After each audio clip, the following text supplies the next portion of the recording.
I love to cook. I just like, for me, it's like it makes, see people eating makes me happy.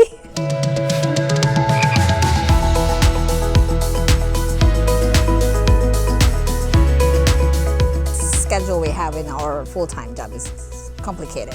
But with food truck, our goal is to be together. She's been a big inspiration for doing it. It's one of those things that I thought about before I even met her. Is going, it'd be just cool to have a food truck. Being able to get out. You're meeting a lot of people while you're out there, so it's a big social thing as well. 100% of your effort becomes 100% of the reward. I cannot wait to taste your food. Chef Killian. Yep. Yes. Yep. He's good. He's been excellent. Communication with him's been excellent. He's kept us up to date on him. Still at work, being at home sick, he was still helping us out. So, great guy.